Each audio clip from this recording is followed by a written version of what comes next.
sometimes just have issue with stupid shit like that. So next, phone rings. Speak. And it is Maureen calling from Mark.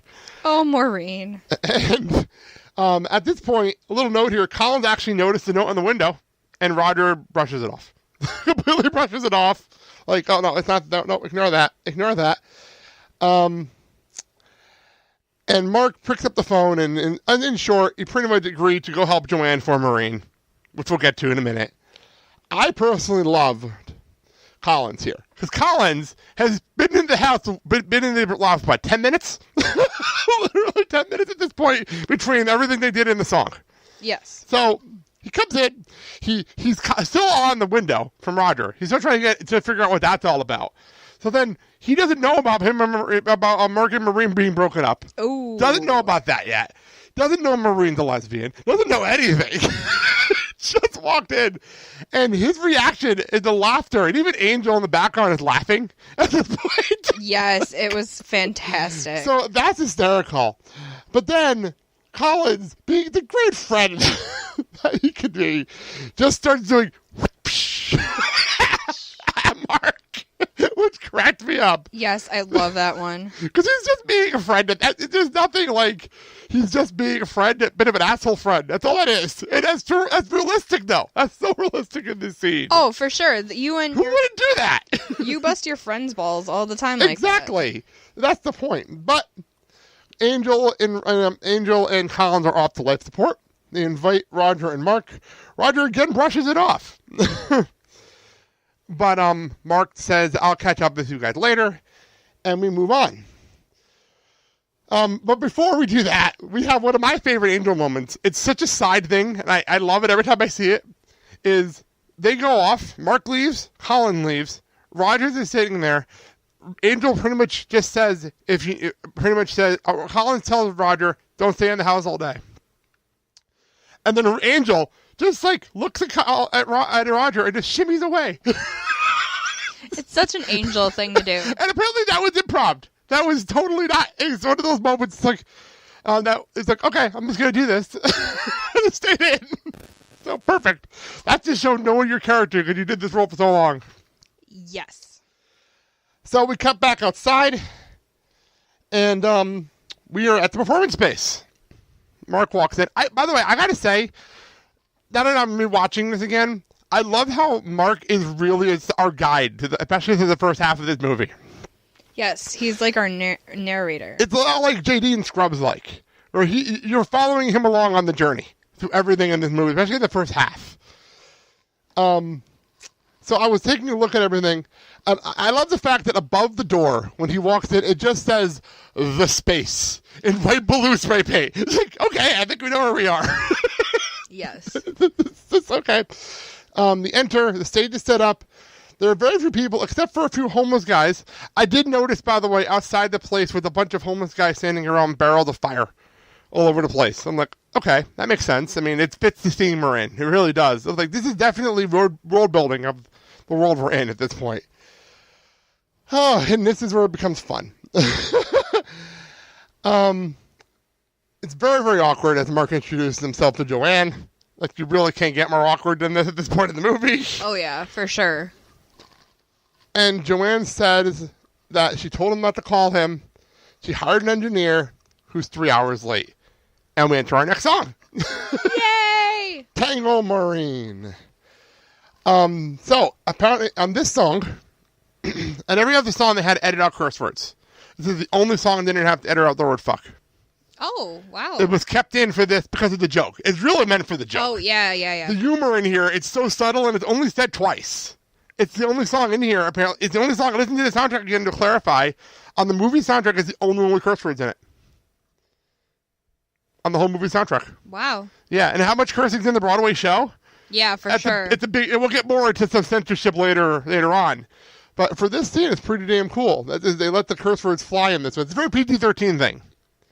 Matter of fact, I was listening to Tell 'em Steve Dave Patreon show that went up today, and they were talking. Walt was talking about how the Sunday Jeff show is going to be a PG-13 show, and he said you're only allowed to say fuck once.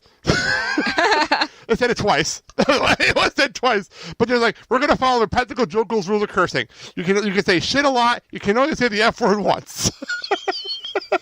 Makes sense. Which I thought was funny, the fact that they were comparing the Sunday Jeff show to the practical jokers on cursing.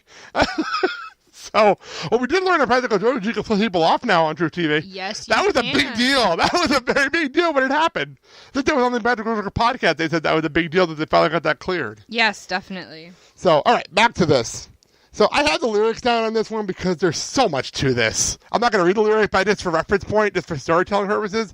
What I love about this is the storytelling songs we're in now. And I love a good storytelling song. Yes.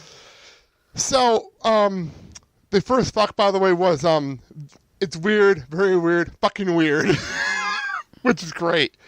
So pretty much, Maureen has been fighting with microphones and trying to figure out how to get this equipment working. And she's actually just pissed off at Maureen for whatever reason at this point. We don't really know the real reason why she's pissed at Maureen yet. Joann is pissed at Maureen. Yes, Joann is pissed. You said Maureen. Did I say Maureen twice? I'm sorry. Joann is pissed at Maureen. And Mark kind of catches it. Like, I think I know what's going on. You can see him looking at him, like his eyes light up, like almost like you can see the light shine above his head, like a light bulb went off. Yep, epiphany. Thank you, epiphany. And he says, "I know this act. It's called the Tango Maureen." If anyone understands it, it's Mark. It really is the ex-boyfriend. Now I understand what you're going through, and I love the lyrics here. The Tango Maureen.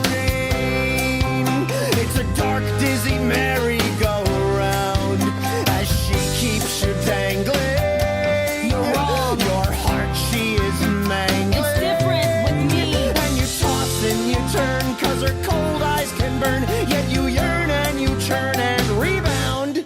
I think I know what you mean. The Tango Maureen. That's so visual. Like, I know. Jonathan Larson is a brilliant lyricist when it comes to lyrics like this. Yes. Like the rhymes in here are so specific, you know? Like I can't get over how specific the lyrics truly, truly is. This is where I love this part. Have you ever powdered her lips and called you Pookie? Never.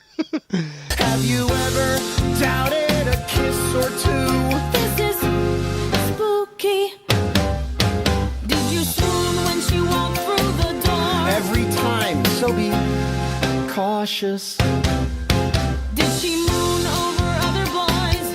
More than moon. I'm getting nauseous. Then they realize, oh shit, we're going through the same thing. yep. And now, this is my favorite part. This is not in the lyrics, but I watched this scene. This always makes me laugh. Mark dramatically taking off his jacket for no real apparent reason. He's so dramatic. The music just stops, and he just takes his jacket off and throws it across the room. There's no reason for that, but it's so Mark. It's so funny. So, and this is my favorite line from this whole song.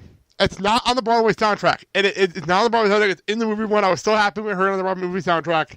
Where'd you learn to tango? With the French ambassador's daughter in her dorm room at Miss Porter's. And you? With Nanette Himmelfarb, the rabbi's daughter at the Scarsdale Jewish Community Center. One of my favorite Mark lines in the entire show. Yes, but my favorite line is... It's hard to do this backwards. You should try it in heels. And then Mark falls. Okay, I have to ask a question here.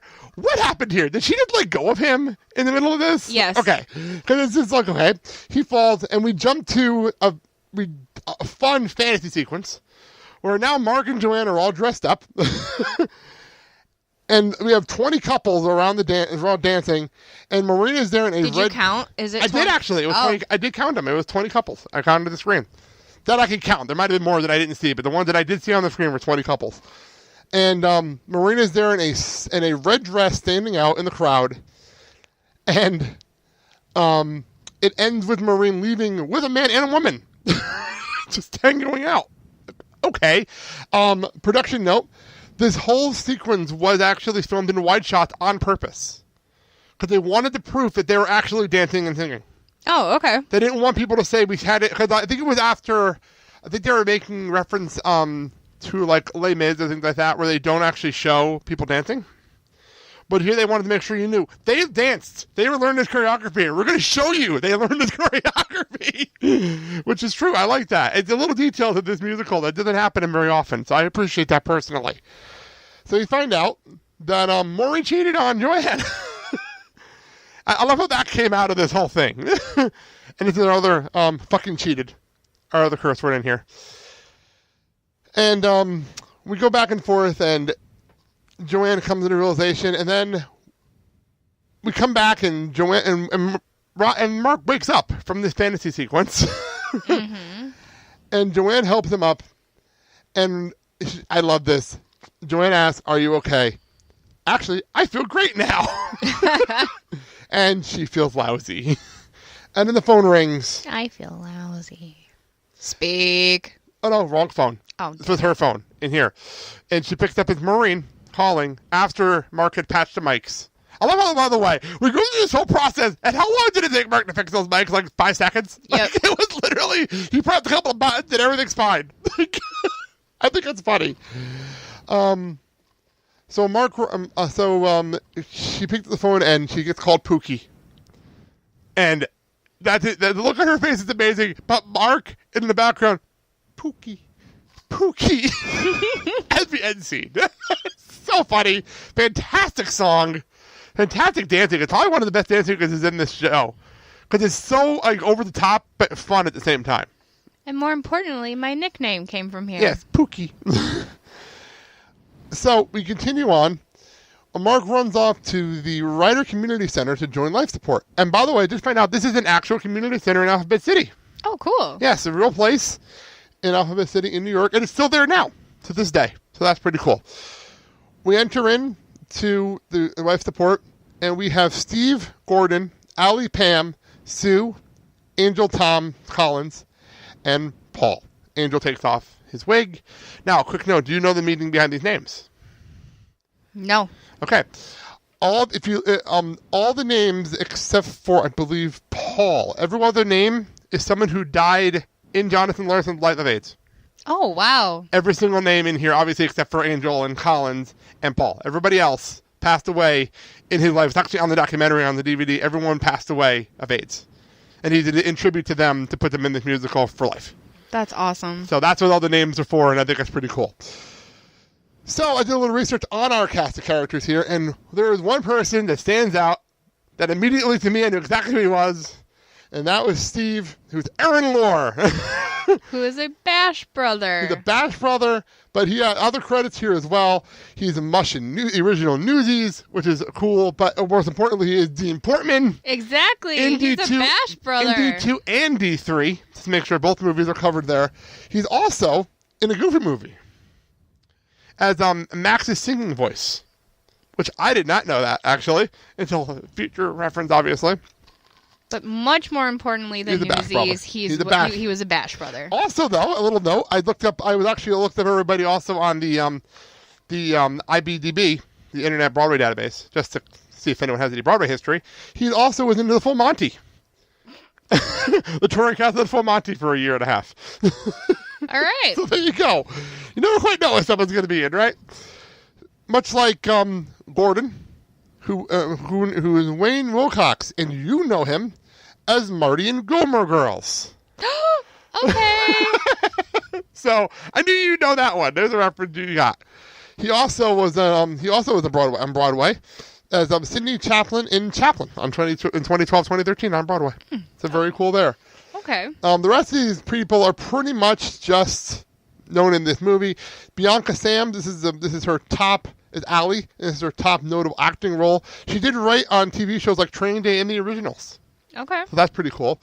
Heather Barbany, who is Pam. This is her only real notable acting role. Lisa Cohen, who is Sue. And this is one of her few acting, but she's a stunt actor. In big-time movies.